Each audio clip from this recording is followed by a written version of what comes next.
අපි අද කතා කරන්න යන්නේ ජාතික අධ්‍යාපන ආයතනයේ කතිකාචාර්ය අධ්‍යාපනඥ දෙක ශ්‍රේණිය තනතුරු පුරප්පාඩු වලට කොහොමද බඳවාගන්නේ කොහොමද ආයුම් කරන්නේ කියන කාරණය ගැන. අපි ප්‍රථමයෙන් මේ කතා කරමු කොහොමනවද අවශ්‍ය ක්වොලිෆිකේෂන්ස් කියලා. ක්වොලිෆිකේෂන්ස් විදියට මෙයාලා ඉල්ලලා තියෙන්නේ ස්පෙෂල් ඩිග්‍රී එකක් ඉල්ලලා තියෙනවා UGC එකේ අප්‍රූව්ඩ් යුනිවර්සිටි එකකින්.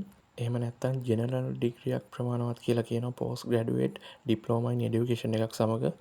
එහෙමත් නැත්නම් associate membership of recognized professional chartered institute in field related to post. ඒ කියන්නේ එම තනතුරක ඉන්න කෙනෙක්ටත් මේකට ඇප්ලයි කරන්න අවස්ථාවක් තියෙනවා කියලා තමයි කියන්නේ.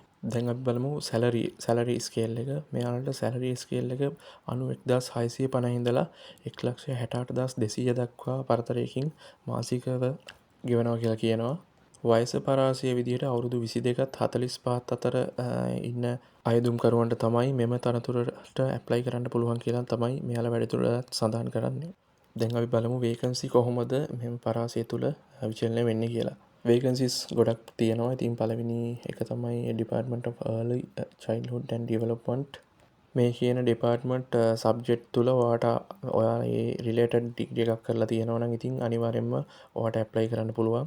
ඒ වගේම තමයි රැකියා ලිස්ට් එක මම යටින් ඩිස්ක්‍රිප්ෂන් එකේ දාලා තියෙනවා. ඒකට ගිහිල්ලා ඔයාට ඔයාගේ ඩිග්‍රී එකේ ස්වභාවය අනුව සහ ඔයා කැමති ශේත්‍රය දෙයකට ඇප්ලිකේෂන් දාන්න පුළුවන්. මම මේ වීඩියෝ එකේ ඇප්ලිකේෂන් දාන ආකාරය මම මේ වීඩියෝ එකේ අන්තිමට කියලා දෙනවා. මේ බලන්න ඉතින් මේ වගේම වේකන්සි ගොඩක් තියෙනවා ෆැකල්ටිස් කීපයකටම අදාළව. ඉතින් Department of Mathematics, Department of Technical Education ඔය කියන විදිහට ඩිපාර්ට්මන්ට් වලට අදාළව මේකේ රැකියා වේකන්සි ගොඩක් තියෙනවානේ. හරියට කියවලා ඔයා කැමති එක සිලෙක්ට් කරගෙන ඇප්ලිකේෂන් දාන්න.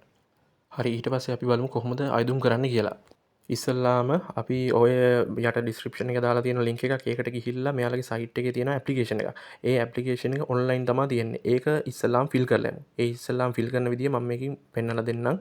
ඔන්ලයින් ඇප්ලිකේෂන් එක ෆිල් කරලා ඒකේ PDF එකක් විදිහට ඊට පස්සේ ඒක ඩවුන්ලෝඩ් කරලා ඔයාගේ අධ්‍යාපන සහතිකත් එක්ක මෙන්න මේ කියන ලිපිනට එවන්න ඕනේ. ඊට අමතරව ඔයාට රෙජිස්ට්‍රේෂන් වෙන්න ගාස්තුවක් බඳින්න ඕනේ. රුපියල් 2000ක් තමයි ඒ ගාස්තුව වෙන්නේ. ඒක මම මේ ස්ලයිඩ් එකේ දානවා. මේ කියන රුපියල් 2000ක මුදල ලංකා බැංකුවේ ජාතික අධ්‍යාපන ආයතන ශාඛාවේ අධ්‍යක්ෂක ජෙනරාල්ගේ 60යි 76යි 26 කියන ගිණුමට බැර කරලා ඒ රිසිට් එකත් එක්ක ඇප්ලිකේෂන් එකයි ඔයාගේ අර අධ්‍යාපන සහතික ටිකයි ඔක්කොම අධ්‍යාපන සහතික වල කොපීස් ඒ ඔක්කොම එකට අමුණලා රෙජිස්ටර් පෝස්ට් කරන්න කියලා තියෙනවා. දැන් බලමු කොහොමද පිළිවෙලට ඔන්ලයින් රෙජිස්ටර් වෙලා අපි ඔන්ලයින් ඇප්ලිකේෂන් දාන්න කියලා. මේ විදිහට මම යට ලින්ක් එකක් දානවා. ඊට පස්සේ මේ විදිහට ඔයාලට පෙන්නයි වින්ඩෝ එකක්. ඇත්තට මෙයාලගේ වෙබ්සයිට් එක තමයි NIE කියන වෙබ්සයිට් එක. ඊට පස්සේ මේ විදිහට එයාලට ඇප්ලිකේෂන් දාන්න ගියන් පස්සේ පළවෙනියටම එයි මෙහෙම. මෙන්න මේකෙදි එකක් තියෙනවා login කියලා තියෙනවා don't have an account register කියලා තියෙනවා. අනිවාර්යෙන් ඔයා register වෙන්න ඕනේ. කලින් register වෙලා තියෙනවා නම් ඕනේ නැහැ. email මේ අර email එකයි password එකයි දීලා යන්න පුළුවන්. දැන් ඉස්සල්ලාම ඔයා මේකේ register වෙන්න ඕනේ. හරි බලමු ඊට පස්සේ ඔක ක්ලික් කරන්න රෙජිස්ටර් කියන එක. රෙජිස්ටර් කියන එකට ගියාට පස්සේ ඔයාගේ ඊමේල් එක වැඩ කරන ඊමේල් එකක් දෙන්න. ඊට පස්සේ ෆෝන් නම්බරය දෙන්න. ඊට පස්සේ මේකට strong password එකක් පාස්වර්ඩ් එකකුත් දෙන්න. ඊට පස්සේ පාස්වර්ඩ් එක දුන්නාට පස්සේ පාස්වර්ඩ් එකට අනිවාර්යෙන් සිම්පල් කැපිටල් ඇට් අකුරක් එහෙම දාලා ඒක ස්ට්‍රොං පාස්වර්ඩ් එකක් දෙන්න. 8කට වැඩි කැරක්ටර්ස් 8කට වැඩි පාස්වර්ඩ් එකක් දෙන්න. ඊට පස්සේ ක්ලික් කරන් පස්සේ OTP code will be sent to this number. ඊට පස්සේ ෆෝන් එකට OTP කෝඩ් එකක් එනවා. අංක කීපයකින් යුත් එකක්. ඒක හරියට දාගෙන වෙරිෆයි කරගන්න. ඊට පස්සේ ඔයාගේ ඊමේල් එක දුන්නානේ. ඊමේල් එකටත් OTP එකක් එක්ක ඇවිල්ලා ඊමේල් එකට එයි වෙරිෆිකේෂන් this site කියලා. ඊට පස්සේ ඔයාගේ ඊමේල් එකට ගිහිල්ලා එතනින් ලින්ක් එක ක්ලික් කරගන්න. ඊට පස්සේ කෙලින්ම ඔයාව යන්නේ මෙන්න මේ විදිහට තියෙන මේ විදිහට වින්ඩෝ එකක් හම්බෙයි. ඉතින් මේ විදිහට බැරි වෙලාවත් ආවේ නැත්නම් ඔයා අර මුලට ගිහිල්ලා ඔයාගේ ඊමේල් එකයි පාස්වර්ඩ් එක මතකයිනේ පාස්වර්ඩ් එකයි හරියට තියලා ආයෙ ලොග් වෙන්න. ඊට පස්සේ ලොග් වුණාට පස්සේ තමයි මේ වගේ එකක් එන්නේ. මේ තමයි ඉතාමත් වැදගත් තොරතුරු ඇතුළත් කරන මෙනු එක. ඉතින් මේකේ තියෙනවා නේද preferred subject area, personal information, educational qualification, professional qualification මේ ඔක්කොම තියෙනවා නේද හරියට. මේ එක එකක් හරියට කියවලා ෆිල් කරගන්න තමයි තියෙන්නේ. ඉතින් හැමදේම තියෙන්නේ ඉංග්‍රීසි වලින් තියෙන්නේ. ඔයා හරියට ඉංග්‍රීසි එක මේ ටික කියවලා ඔයාට ගැලපෙන එක තෝරගන්න.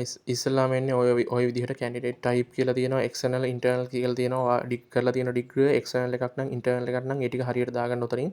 ඊට පස්සේ පල්ලෙහා තියෙනවා එලිජිබිලිටි කියලා. ඊට පස්සේ ඔයාගේ ක්වොලිෆිකේෂන් ඔයා මොන ක්වොලිෆිකේෂන් එකකින්ද යන්නේ කියලා ඔතන දාගන්න. පළවෙනි එක තියෙන්නේ ස්පෙෂල් ඩිග්‍රියක් තියෙනවා නම්නේ. දෙවෙනි එක තියෙනවා අර ජෙනරල් ඩිග්‍රී එකත් එක්ක ඩිප්ලෝමා ඉන් এডুকেෂන් එකක් තියෙනවා නම් ඒ ක්වොලිෆිකේෂන් එකක් විදියට දාගන්න. හරි. මේක තමයි මෙතන තියෙන වැදගත්ම දේ. Subject area. දැන් අපි අර PDF එකේ කිව්වනේ PDF එකේ ගොඩාක් පෙන්න ඕනේ ඩිපාර්ට්මන්ට් ගොඩාක් තිබ්බා. ඒ වගේ තියෙන ඔයා කැමති එකකට ඔයාට ඔයාගේ ක්වොලිෆිකේෂන් එක අනුව කැමති දෙකකට ඔයාට මෙතනින් ඇප්ලයි කරන්න පුළුවන්.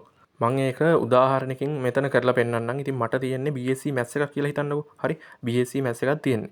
එතකොට මම මෙන්න මේ ඔය මෙතන තියෙන්නේ mathematics කියලා. අන්න ඒකේ ටික එකක් දාගන්න. ඊට පස්සේ තව ආට මේ physical වගේ යන්න දැන් maths එකකින් යන්න physical යන්නත් පුළුවන්. physics වගේ පැත්තට. එතකොට එතන මේ අදාළ එකක් තිබ්බොත් ඒකත් දාගන්න. එතකොට ඒ දෙක විතරයි ඔයාලට apply කරන්න පුළුවන් වෙන්නේ. ඊට පස්සේ ඒක ඒ ටික හරියට ෆිල් කරගෙන මෙතන save and continue කියන එක ක්ලික් කරන්න. ඊට පස්සේ එනවා මෙන්න මේ විදිහට.